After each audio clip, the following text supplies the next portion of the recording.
In our previous Bible study together, we wrapped up the last verse in Revelation 8 before we get into the first trumpet, where we have the picture that John has been looking at in this vision of 7 angels, each of whom has been given a trumpet, evidently holding them down by their side as verses 3 and 4 and 5 took place. So it's a pretty momentous occasion now.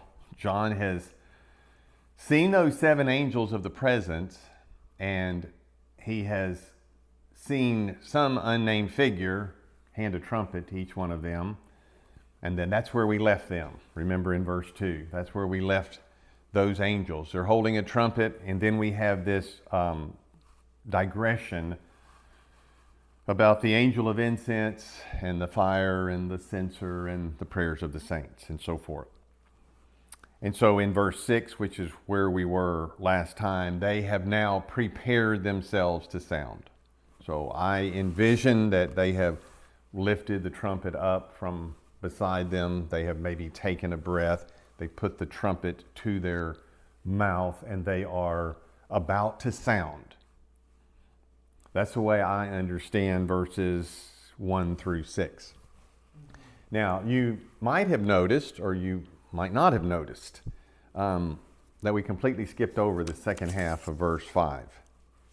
And that was intentionally. And that's what we're going to have to pick up with, and I'll explain why that I've skipped over that. I was trying to get the whole, get a handle on the whole entire picture of what's going on, and then we'll go back and pick up some of these details. So the end of verse 5 reads, in Revelation 8, reads thus, "And there were voices and thunderings and lightnings and an earthquake." John uses that particular phrase on 3 occasions in the book of Revelation with only slight modifications. And we're going to look at all 3 of those. And if we look at them now, we probably won't have much to say in the future except, hey, refer back to when we talked about it earlier. But I think after I say what I'm going to say to begin with tonight, you're going to understand what's going on with voices, thunderings, lightnings, and an earthquake. And then we won't need to cover this again. So we see it in 8:5b, we see it in 11:19, and we see it in 16:18. So I'm going to write some of this up on the board so that I can stay on track, and I don't have all of it memorized, the exact order in all verses, so I have my little cheat note that I'll take up here with me. The first time we see it is here, and it's in conjunction with the blowing of the first trumpet. So in Revelation 8:5b, and I'm going to abbreviate all this, we see, and you'll see what I'm saying, we see voices, we see thunder, we see lightning, and we see an earthquake. Those 4 in that order. And then let me call your attention to, if you jump down into verse 7, which is where we'll be for most of tonight, you're also going to see hail. So you have 5 things: voices, thunderings, lightnings, an earthquake, and hail. Then when you go over to the end of chapter 11, we read, "The temple of God was opened in heaven, and there was seen in the temple the ark of the testament, and there were lightnings and voices and thunderings and an earthquake and great hail." So the next time we see it, it looks like this: lightnings, voices, thunderings, an earthquake, and then GH, great hail. All right, and then when we go over to the third and final time, there's 3 times he uses this in the book. If we go over to the final time, which is in chapter 16, and by the way, this is the first trumpet. This is the 7th trumpet, and the one in chapter 16 will be the seventh bowl. So in 16:18, we read, and there were voices, thunders, lightnings, and there was a great earthquake. And then if you look down in verse 21, there fell upon men great hail. So I'm only laughing because it just gets worse. And that's what we said, right? With all three series of judgments, we looked at that last time, that from each series to the following, it gets worse. And within each series of judgments, it gets worse. And it becomes very clear when you look at how John is progressing here. So in the seventh bowl one, we have voices. We're back to very similar to what we started with. Thunders, lightnings. Now, we've had an earthquake at the end of these. Before we got to hail, we had earthquake, hail, we had earthquake, great hail. Now we have great earthquake, great hail. Now we have great earthquake, great hail. All right, I knew I was out of writing, is why I stopped writing, because it wasn't going to be legible. And so here at the very end, we have now a GE, a great earthquake, and a GH for great hail. So in all three contexts actually have all five things. It's just you have to go to, in two of these, the first and last one, you have to go to the next verse or a couple of verses later to pick up that fifth one.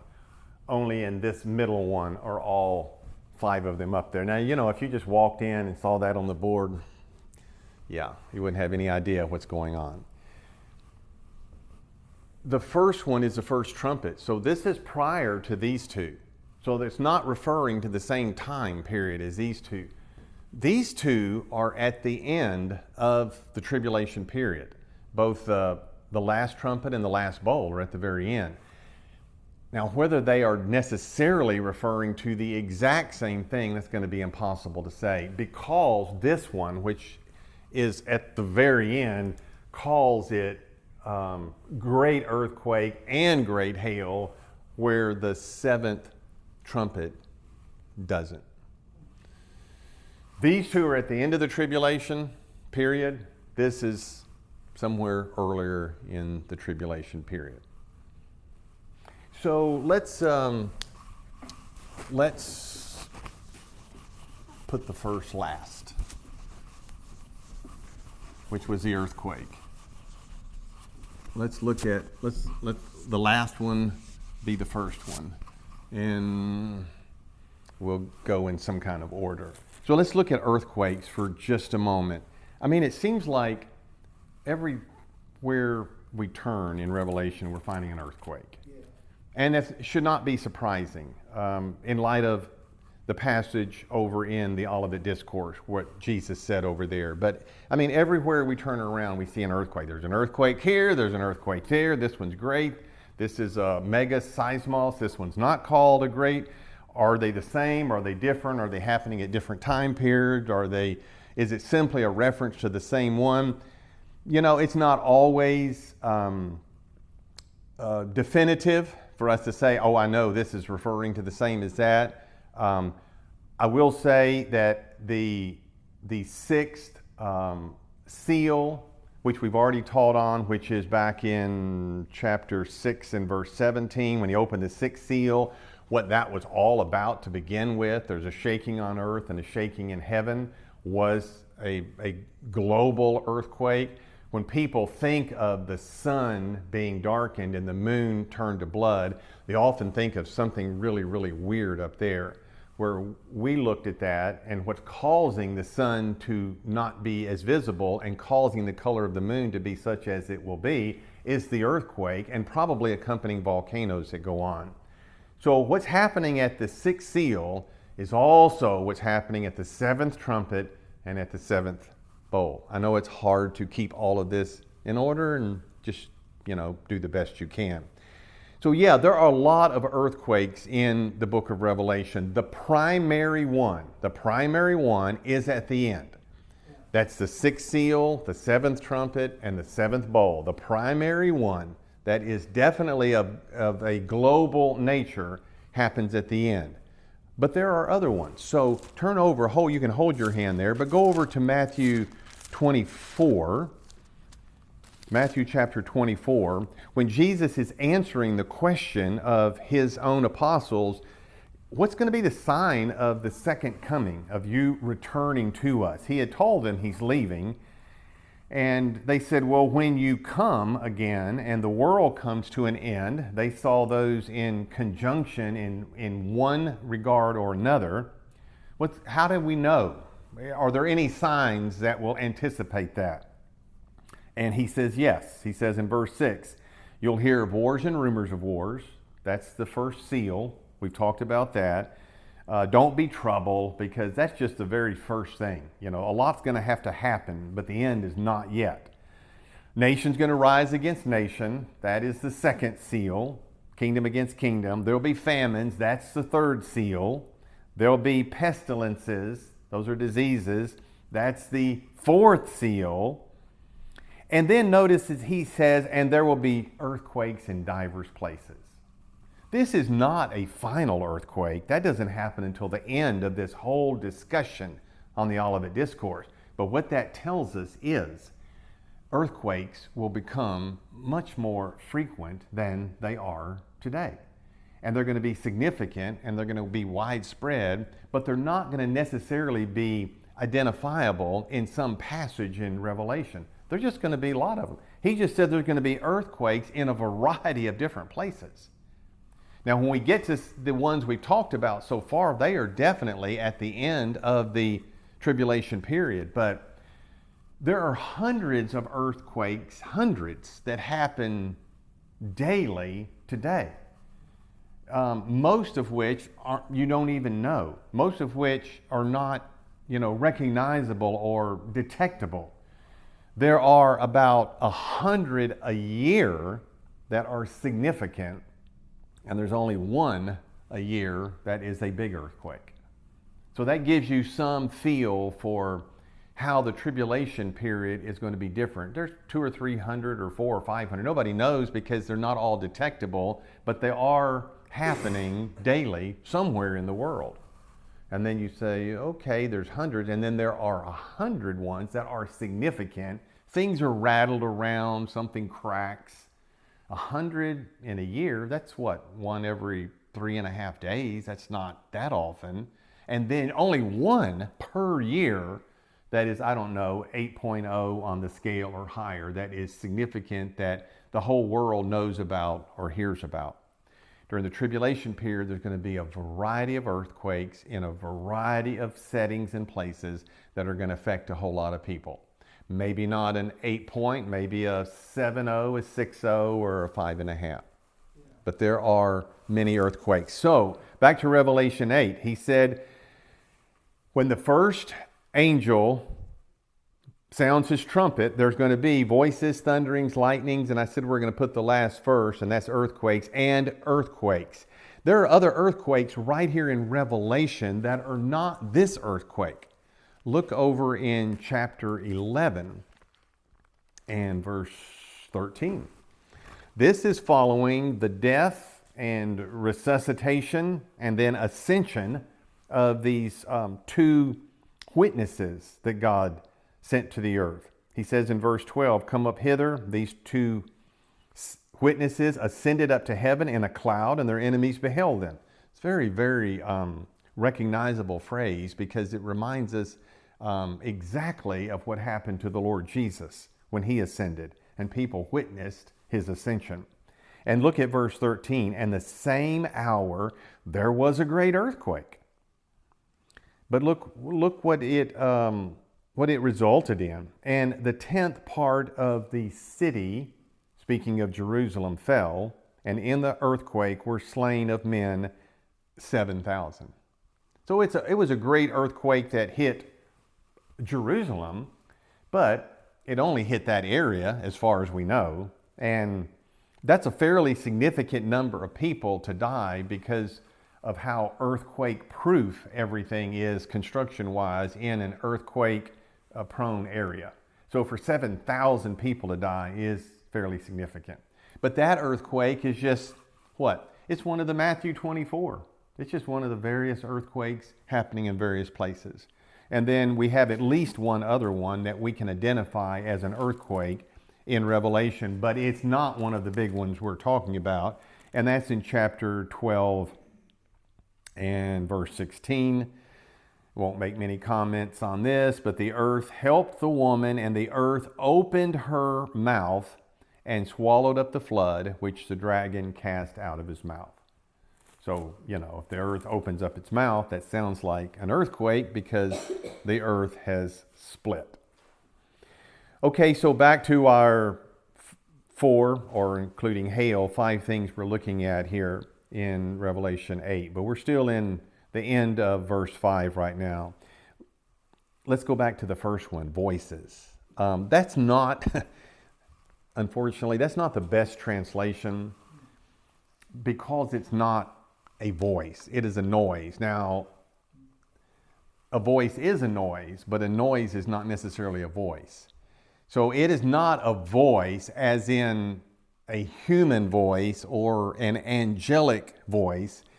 This noise is associated with the storm that we are about to read concerning in verse 7. So other translations call it something like rumblings. It's not a voice. It's not a human voice. It's not the voice of the archangel or anything like that. It is a noise, but it's not a human voice. And I do believe it's connected to this superstorm that we're going to read about in verse 7. And so something like rumblings is probably a good understanding. And we're going to talk about the middle two, the thunderings and lightnings, here in just a moment.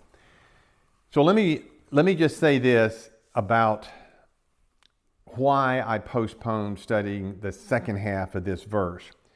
And I may be of the minority opinion on this, although it doesn't seem like commentators or people who teach on this even care, and maybe it doesn't matter that much. But I see the second half of verse 5 not in chronological order. I see it happening after verse 6.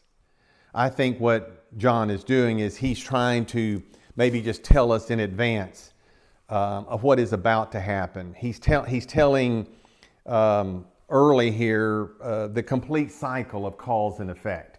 And what I mean by that is the angels have their trumpets, and then he goes into this business about the prayers of the saints. And remember, we looked at that in the end of the first part and the middle of verse 5. He's trying to tie up this whole scenario that the prayers of the saints have been offered up. God has accepted the prayers of the saints. The fire pan that the angel is holding, it's called a censer, but it's like a fire pan. It's now empty of incense, symbolizing that God has accepted all of the prayers of the saints. He scoops up, which we're told, he takes, verse 5, the golden censer fire pan, and he fills it with embers or coals off of the fire, and then he hurls those or throws that down to the earth, symbolizing the prayers of the saints have been answered and God is on the move. And how God acts when he is on the move is he's going to act in judgment. And so when he acts in judgment, the result of that are the voices, thunderings, lightnings, and the earthquake. So John tells us that. Here's where it started. God has heard the prayers of the saints. He has responded, and the outcome is going to be voices, or if you want to remember, rumblings, thunderings, lightnings, and an earthquake. That's where he is headed. But that doesn't actually happen until after the sounding of the first trumpet. So I think verse 5b is referencing this giant lightning storm. And can't we see that? There's rumblings, thunderings, and lightnings. There is a giant lightning storm that is about to happen. That's what 5b is referencing, accompanied by an earthquake. But according to verse 7, we don't actually see that lightning storm until the angel blows his trumpet. So in other words, one last thing on this, and I'm through with it. 5b is like a more literal description of the storm with the thunder and with the lightning. It's more a literal description, where when we get to verse 7, which I know we have not read yet, it's a more symbolic or poetic description of the storm as it mentions hail and fire, neither of which were mentioned except behind the scene of the words used in verse 5. The end of verse 5. All right, so I'm through with that, although I'm going to still, as you see when we get into verse 7, we'll be talking about the rumblings and the thunderings and the lightnings because they're all a part of the storm. If you can think back, when we were talking about the 4 horsemen and the first 4 seals that were broken, I described those as it's human activity, it's governments, it's political leaders, it's war, and the accompanying after effects that come from war. When you have widespread war, it will often lead to food shortages. War and food shortages will often lead to disease. The killing of a quarter of the Earth's population, all that the wars have brought about, will leave you with empty buildings and residences where wild animals may be attracted to, and then you have wild animals attacking and killing people. So I've always called it war and its attendant evils, or war and its accompanying after effects. And that's helpful to remember because you can have in your mind, okay, I know what the 4 seals are about. They're just about human war. Just about it. I mean, that's significant, but they're just about human war. Let's categorize the first 4 trumpets. They are about occurrences within nature. You could call them natural occurrences, but I don't mean natural with God out of the picture. They are occurrences within nature. So with the seals, what we see, because God is the one who is breaking the seals in the form of his Son, Jesus Christ, he has the living creature calling for these colored horses and their riders to come on the world scene. So in effect, God is Lord over the nations. What we see in the trumpets, God is also Lord over nature. God is Lord over the nations, and God is Lord over nature. So think of the first 4 trumpets as environmental catastrophes or ecological disasters, where this balance, as we live and look around us, there is this very fine balance of nature where, except for the occasional storm or earthquake or volcano that erupts, nature's in this very, very delicate balance. And whenever that balance is upset, that's what these trumpets are all about. And when I use words like environmental or ecological, don't think of anything human originated, because so many times when people have thought about judgments that are happening in Revelation, they are looking to some kind of human caused event, like Chernobyl in the Soviet Union, which has been almost 40 years ago, I guess by now, maybe more than 40 years ago, where you have a meltdown at a nuclear power plant, and people died as a result of that. And so they go, oh, that's an ecological disaster. It surely is.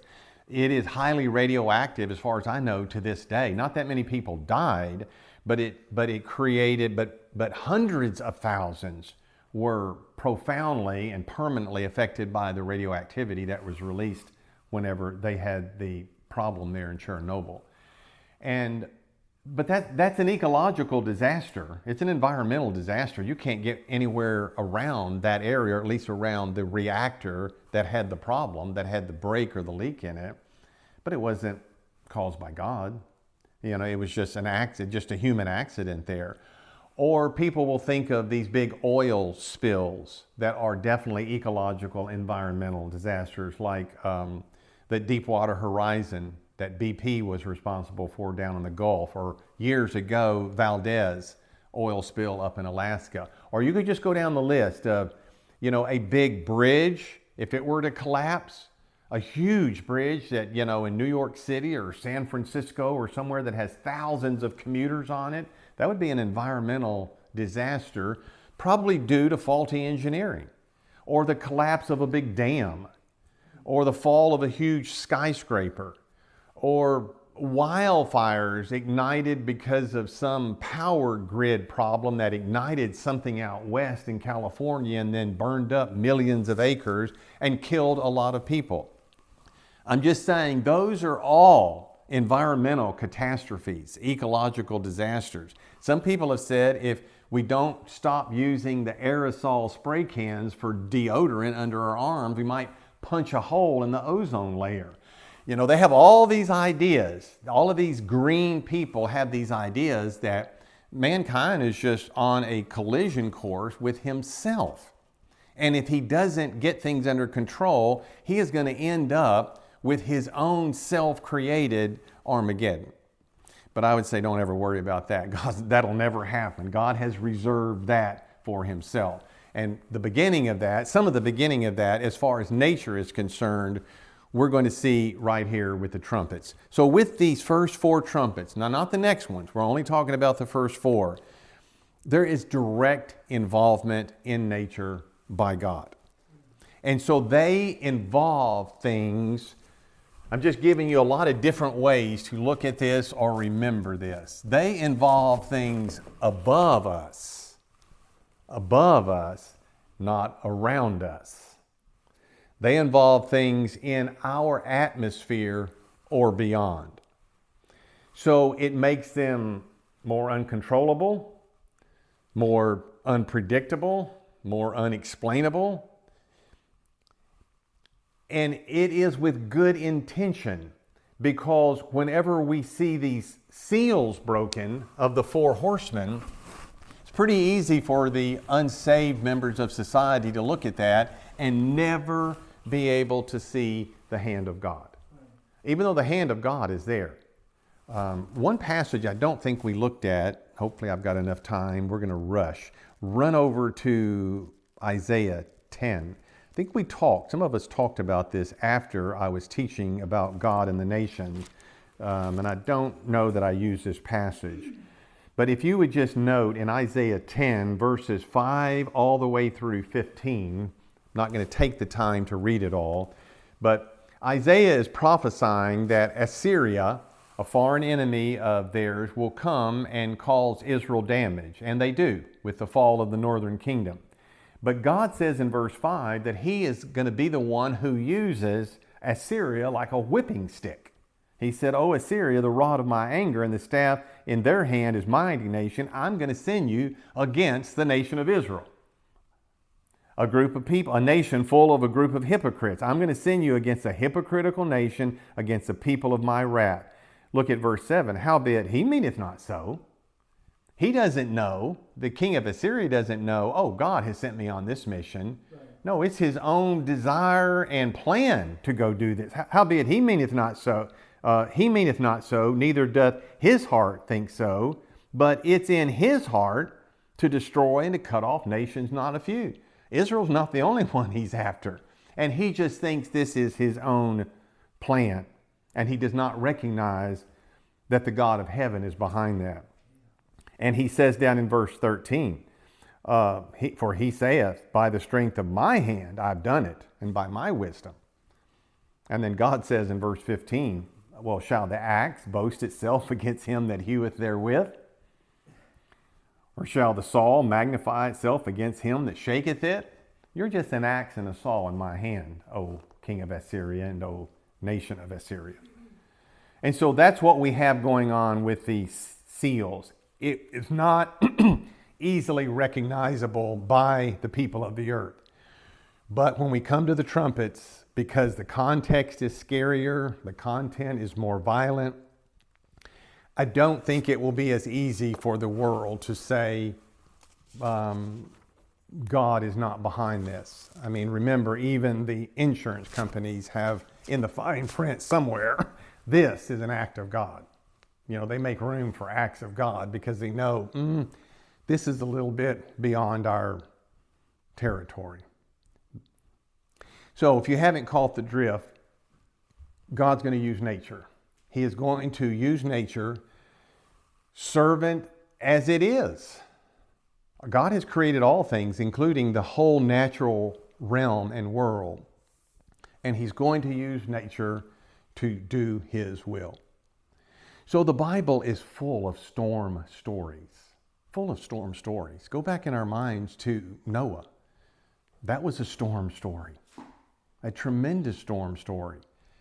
Genesis 7 verses 11 and 12, where it rained for 40 days and 40 nights. The fountains of the deep broke up and the floodgates from heaven let go. And God used nature to do what? To judge.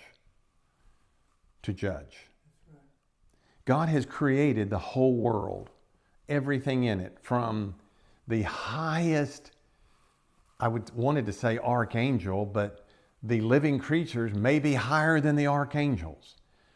From the highest angelic being to the smallest insect has been made by the hands of God. And everything is his servant to do his will, to do whatever he wants to be done. You sound like that. Yes. And for thy pleasure, Yes. they are created. So turn over to the book of Psalms, the very end. Psalms ends with like 5 nature psalms. And I'm thinking of Psalm 147 briefly, and then we will look at 148. In Psalm 147 and verse 15, he sendeth forth his commandment upon the earth. His word runneth very swiftly. He giveth snow like wool and scattereth the hoarfrost like ashes. I want to leave quickly after tonight so I can get back home because of the first part of verse 16. God is the one who sends the snow. He sendeth snow like wool. Verse 17, he casteth forth his ice like morsels. Who can stand before his cold? I think it's going down to 0 this weekend. It's not that cold compared to the way some people have it, but it's cold for us in central Kentucky. And so when you experience that, you go, who can stand before his cold? Not I, unless I have a big parka on.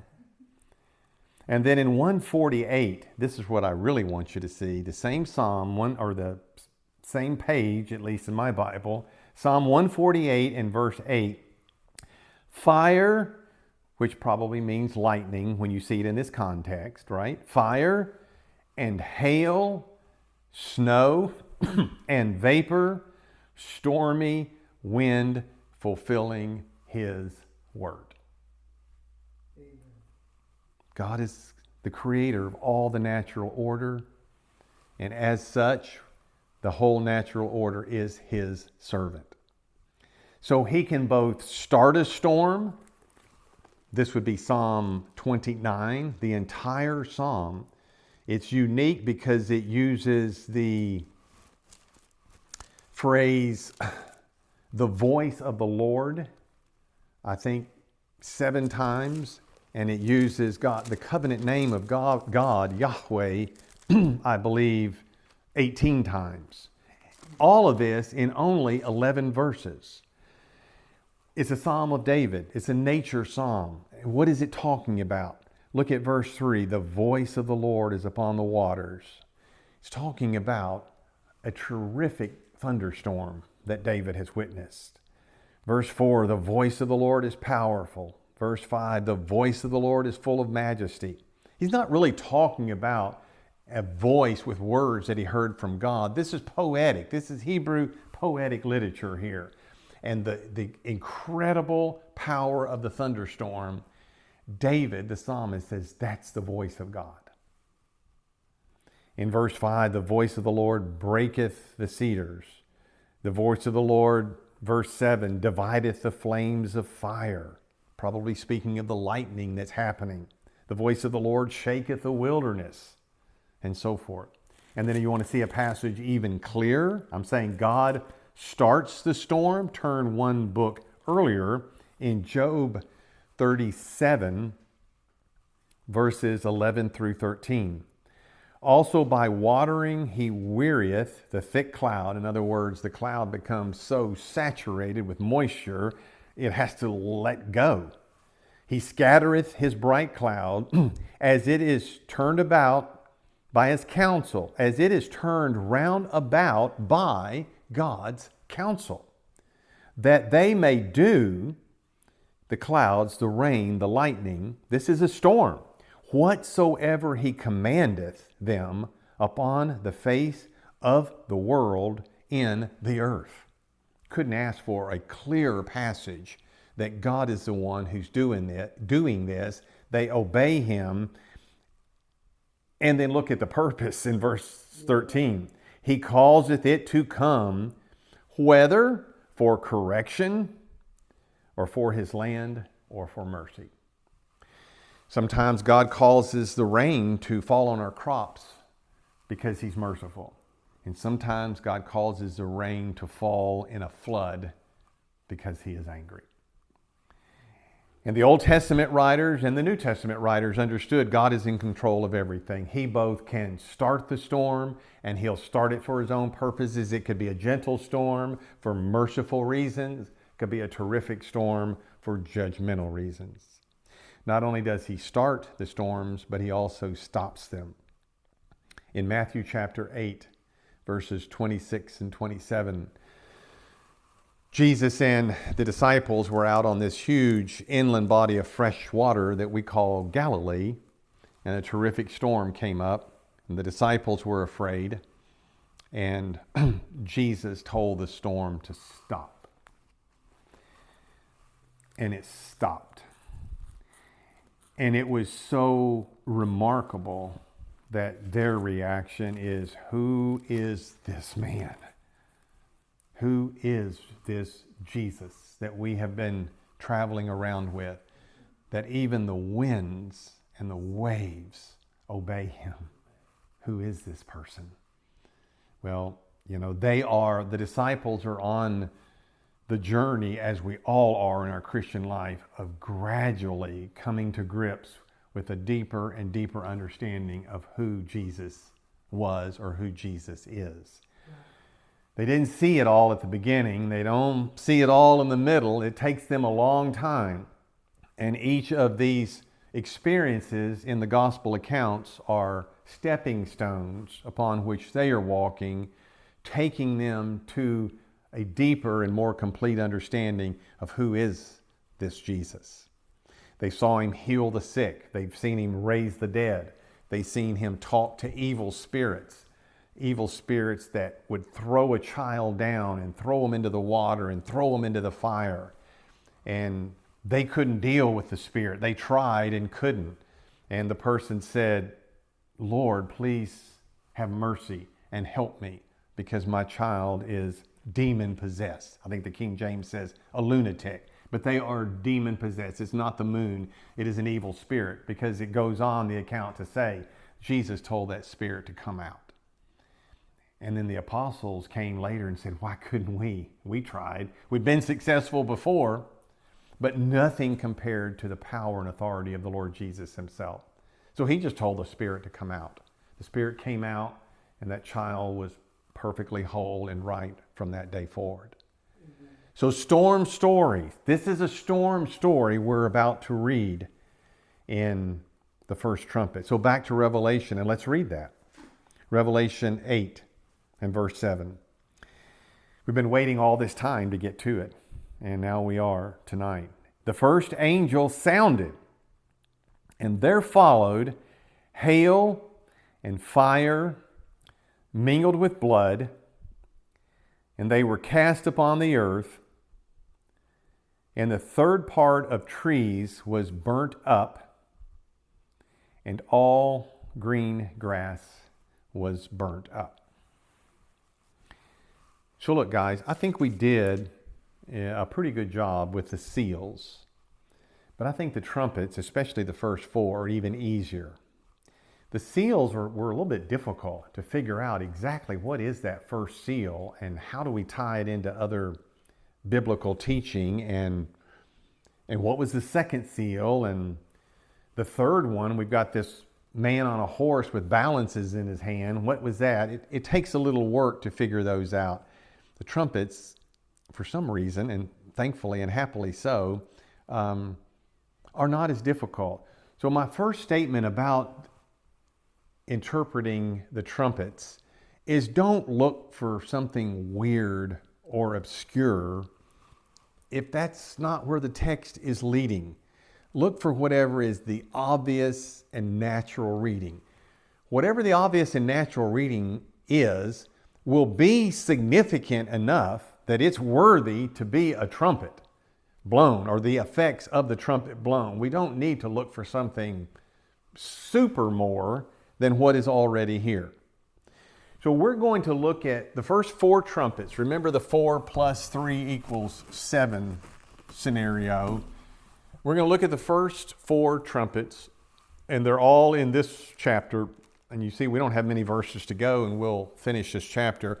We're going to look at them, all 4 of these, under each one we're going to look at under 4 headings. Okay, this is going to make it easy to follow. We're going to look at what was the object, what was the means, what was the result,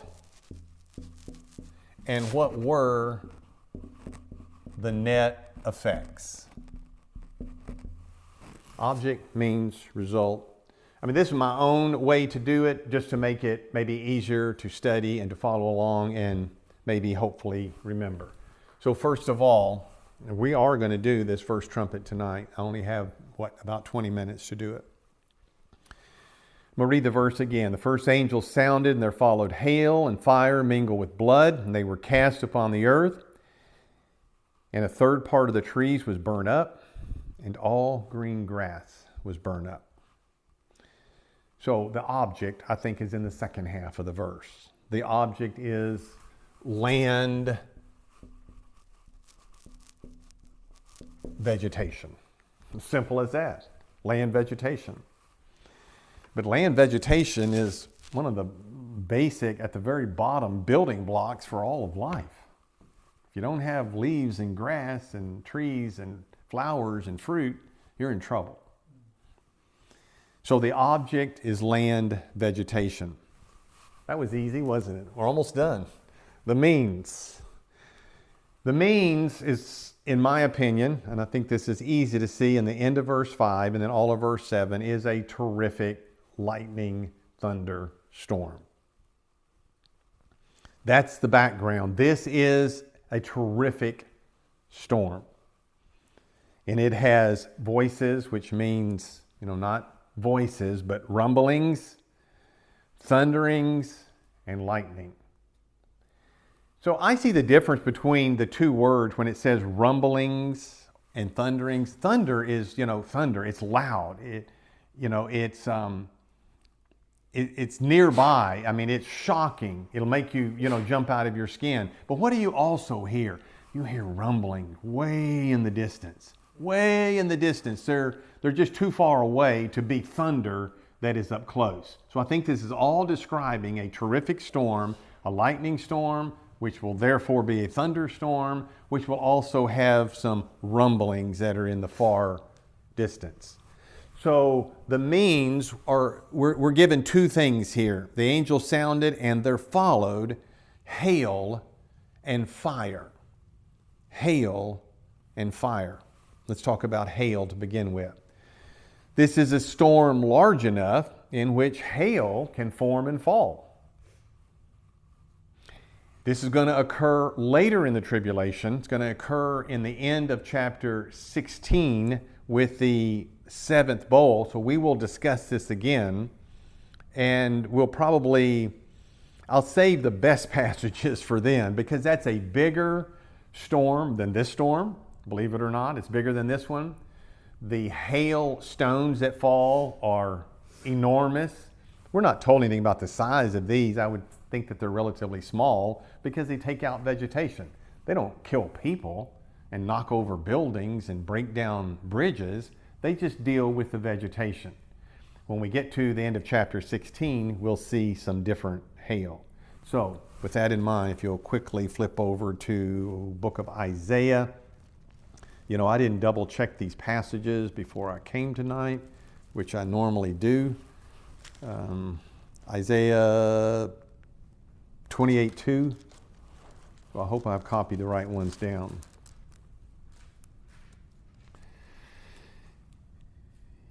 Just to see passages, not that they're saying, not that they're talking about the first trumpet, just to see how hail has been used. Behold, the Lord hath a mighty and strong one, a tempest of hail and a destroying storm, as a flood of mighty waters overflowing, shall cast down to the earth with the hand. I mean, maybe he is referring to the first trumpet. I don't know. But we definitely, because we know that these things were hurled down or thrown down to the earth. So here we see something is being cast down to the earth. Let me also just reference, although I'm not going to read them now, Isaiah 30 and verse 30, and Isaiah 32, 18 to 19. If I wasn't running long-winded tonight, we'd go look at them. And there are even better ones than these verses, and we will save those for sure whenever we come back in chapter 16 and look at a hailstorm again. So the means, hail. The second item mentioned is fire. Well, again, what did I say earlier? Don't make this anything more than what is obvious. So fire is obviously a reference to lightning. This must be a thunderstorm which produces lightning, which strikes the earth. It lights combustible materials, and it is part of the means that God is using with the blowing of this trumpet. And you might want to just also note the seventh plague on Egypt. It is eerily similar, probably by design. But we're going to really look at the plagues on Egypt when we get to the bowls, because the similarities are so much closer. But I'm just going to look at one passage here, and that is Exodus 9, which is the account of the seventh plague. I've got from Exodus 9, verse 13, all the way through verse 35. We don't have time to read all that tonight, but notice particularly verse 23. Thinking of hail and now fire or lightning. Exodus 9 and verse 23. Moses stretched forth his rod toward heaven. The Lord sent thunder and hail, and the fire ran along upon the ground. And the Lord rained hail upon the land of Egypt. Some of these trumpets, and definitely when we get to the bowls, we see the forefathers of these judgments already in evidence back on Egypt when God plagued Egypt with the 10 strokes or with the 10 plagues. So this is fire, this is lightning striking the ground. And what does lightning do? It will run and find something. We've had our house in the last couple of months struck by, the ground outside was struck by lightning. We heard it. My wife and I were in two separate rooms, and the lightning and the thunder just jolted and shook everything. And it struck the ground right outside, but then it came in our house. And the outlets on the back of the house and the fan over the shower, it blew all of that out. All the outlets across the back of our house. Lightning hits the ground, and it does what? Fire runs along the ground. And then if it catches you, you're in trouble. But it finds where it wants to go, works its way into the house, into the wiring, and then goes wherever it goes until it stops. You know, no one knows. It's like the wind of the new birth of John chapter 3. Lightning goes and travels, and you know not where it came from, you know not where it's going. So it would pay us to read that chapter, but we don't have time tonight. But that was a plague of hail and a storm on the land of Egypt. What about this third thing, blood? Now that's interesting. We weren't expecting that. That surprised us. Well, again, I don't think it's that difficult. There are lots of theories. I'm going to sum them all up under 3. There are lots of theories, but I would just call your attention to the fact that it's obviously a storm that has been described to us in the end of verse 5 with rumblings, thunderings, and lightnings. And then when we get into verse 7, the angel sounded, and what followed were 2 things. There are 2 things that are separated with this conjunction chi, or and in English. There followed hail and fire. Those are the 2 things that followed. Oh, and then also there was blood was mingled in. But what came, the 2 things, if there were 3 things, it would have been hail and fire and blood. But it's hail and fire, that's the emphasis. And then as an afterthought, mingled with blood.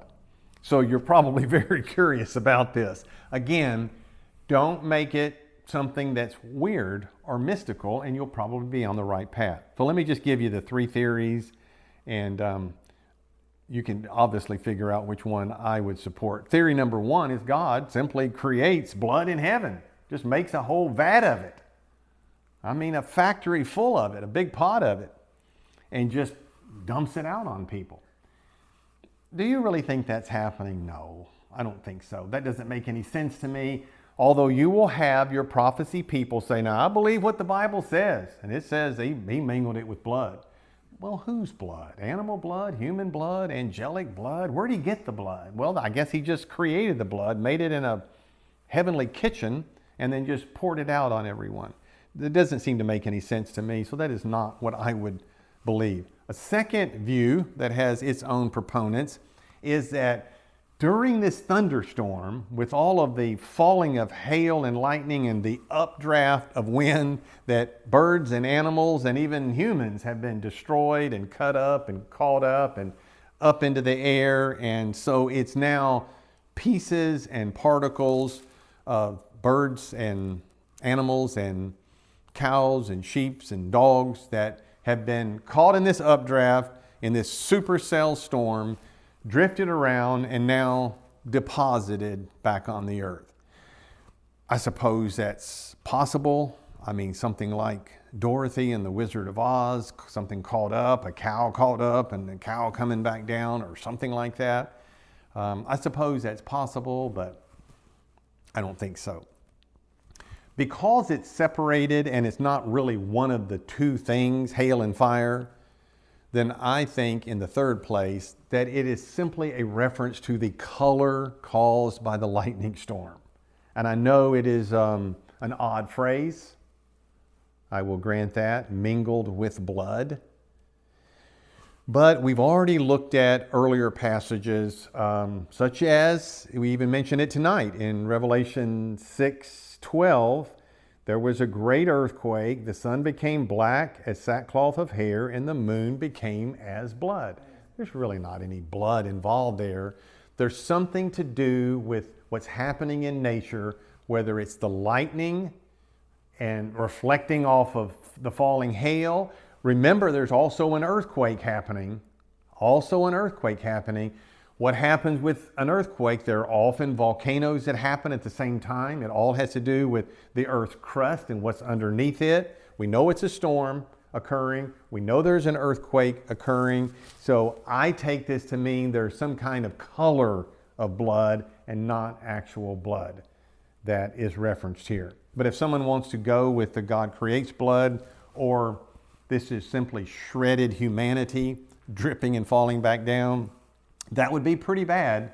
And if someone wants to go with that, I'm fine. But the way that it says these 2, that the blood is mingled with these 2 and not one of the 2 items that is actually thrown down from heaven, I would tend to think that it just has reference to the color.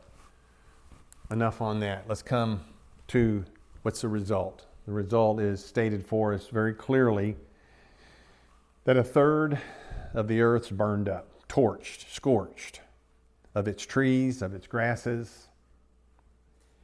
They were cast upon the earth, and what was cast, they that were cast, would be the hail and the fire. They were cast upon the earth.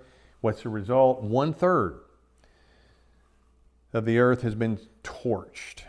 And it mentions trees, that would be your bigger items. And it mentions grass. Of course, fill in the details. Your smaller vegetation like shrubs and bushes and vines and little short stubby trees, and obviously the grass. And remember what we read, chapter 7, verses 1 to 3. This is a constant study of going forward and going backwards, and going forward and going backwards, so that we don't forget, or so that we are aware of maybe where we're going to help us with where we are. Yeah. That's right. The angels were standing on the four corners to hold back the winds. So what? So that they would not blow on the earth, nor on the sea, nor on any tree. And look at the end of verse 2. And he cried with a loud voice, the four angels, to whom it was given to hurt the earth and the sea. Verse 3 saying, don't hurt the earth, neither the sea, nor the trees. These were the angels holding everything back. They're going to have to give way to these winds of destruction whenever the first angel sounds his trumpet. So I see the sealing of the 144,000 ever happening before the trumpets ever begin to blow. If we were to read all the way through verse 12, which gives us all four of the first four trumpets, if we were to read through 7, 8, 9, 10, 11, 12, then you're going to find this fraction, 1/3, not surprisingly, you're going to find it 12 times. 3, 4, those are good numbers. 7's a good number, 10's a good number, 12 is a good number. 6 is not a good number. It only appears once here in the book, and it's not a good number. Those other numbers all have biblical meanings and reasons, and we've looked at them. 3 and 4, like the four corners and the four living creatures, 7 churches of Asia and all this. And we know 12, the 12 tribes of Israel, the 12 apostles, and so forth. This phrase, 1/3, occurs 12 times. They may not all show up in the King James Bible. You have to look at your Greek New Testament to see them. So I will just tell you where they are, and then you can take my word for it, or you can go look at a Greek New Testament. In verse 7, this fraction 1/3 occurs 2 times. Once in verse 8, twice in verse 9, once in verse 10, once in verse 11, and 5 times in verse 12. And again, I didn't look at all of these before I came tonight to see how many of those appear in the King James Bible, but there are 12. Just some of them may be hidden in a verb where you don't actually see them. So 1/3 of what? A third part of the grass, a third part of the trees was burned up, and all the green grass was burned up. 1/3. Well, we aren't told, and this is an interesting question, but it's one we just have to ruminate about and then hypothesize about. But it's a very interesting question, and one I don't have the answer for, and a very interesting thought. We know that the fourth seal killed 1/4 of the earth's population, according to what the passage says in chapter 6. This evidently is 1/3, because we're talking about the earth, it's 1/3 of the earth. But is it concentrated? In other words, is this, you take all the land mass and say, I don't know, South America is 1/3, and so is it just South America that's all burned up? Which third? Which third? Is it a concentrated third, or is it a scattered third? Is this happening all over the world, all over the surface of the globe, not Antarctica or the Arctic where there is no grass or there are no trees, but where there's vegetation, where there's something to burn up? Is it hit and miss? Is a pocket here and a pocket there? You see, this is just one of so many times we're going to come upon a verse here in Revelation where we just think we know it because we say, oh yeah, a third of the earth, and we just go right on. But if we'll slow down, it gives us a lot of questions. We don't have answers for them, but it gives us something to think about. I wonder, is this a third as far as a concentrated area, or is this a third just evenly scattered all around the world? And you can make arguments for both of them. Say, well, logically, I think that it would be this. And they're very interesting to make those arguments and then to weigh them. And at the end, you probably just end up with, the scales are equal because you just don't know where to go with this. But let me make a comment, and then we're going to wrap up with net effects. Let me make a comment, and this is going to take us jumping ahead. It says in the end of verse 7, all green grass was burned up. All green grass? Now, again, when you're just literally, or I should say wooden-headedly reading along, you say, well, there's no grass left on the earth. The problem with that view is when you go over to chapter 9, what verse is it? Verse 4, and it was commanded these locusts that they should not hurt the grass of the earth, neither any green thing, neither any tree. Uh-oh. Unless those things had time to grow back between what happens inside and what happens behind. Unless they had time to grow back, or probably more reasonably, when it says all the green grass, it only is talking about all the green grass that was around that 1/3 of the trees that were burned up. So it's just the green grass in that particular area. Because it does say a third part of the trees were burnt. But then it doesn't say, and a third part of the green grass. It says all the grass is burnt. But it's not, because we still have grass later on. So picture in your mind, whether it's in a concentrated area or whether it's evenly scattered around the globe, that 1/3 of the earth's vegetation has been burned up. Third of the trees and the grass in the same area where the trees were, and they are no longer there. All right, I'm going a little long tonight. Let's finish tonight with net effects. This is a terrific thunderstorm. It's sending down lightning and hail. The result is catastrophic. That's why I said these are nature or environmental disasters of a major order, unlike anything the world's ever seen. Not unlike which the world will see post this period. It's going to get worse. But this is an incredible direct strike by the God of nature through the use of nature against man by striking the basic life form of vegetation. So the net effect would involve things like this. The Greek word may, when it talks about trees, may have more in mind more of a nut or fruit-bearing tree. That's so important for livestock, for animals, birds, and for humans. Whatever eats the smallest blade of grass gets eaten by something a little bit larger, which gets eaten by something a little bit larger, which finally man is the supreme creation on earth, and man eats everything.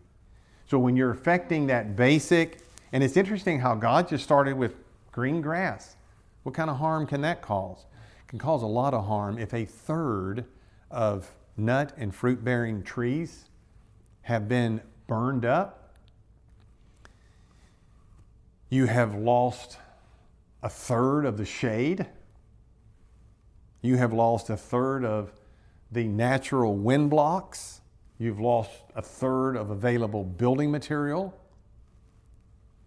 Think of what happens with your grazing livestock. Think what happens with the chemical side effects with regard to carbon dioxide and oxygen. So what we have on our hands, it's a direct strike by God through nature. And we have severe economic hardships that will follow.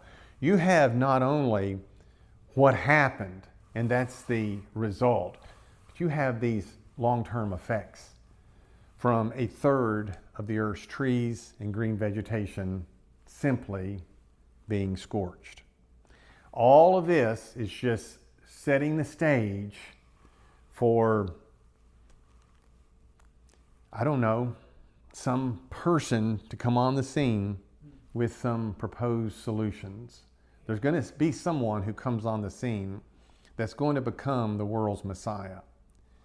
The world is pretty angry. I think we looked at the verses last time over what's happening around them. They're not in a mood to worship and serve God. They're not in a mood to repent, but they're in a mood to save their skin. And what they will have to do to save their skin, Revelation is going to tell us more about later on.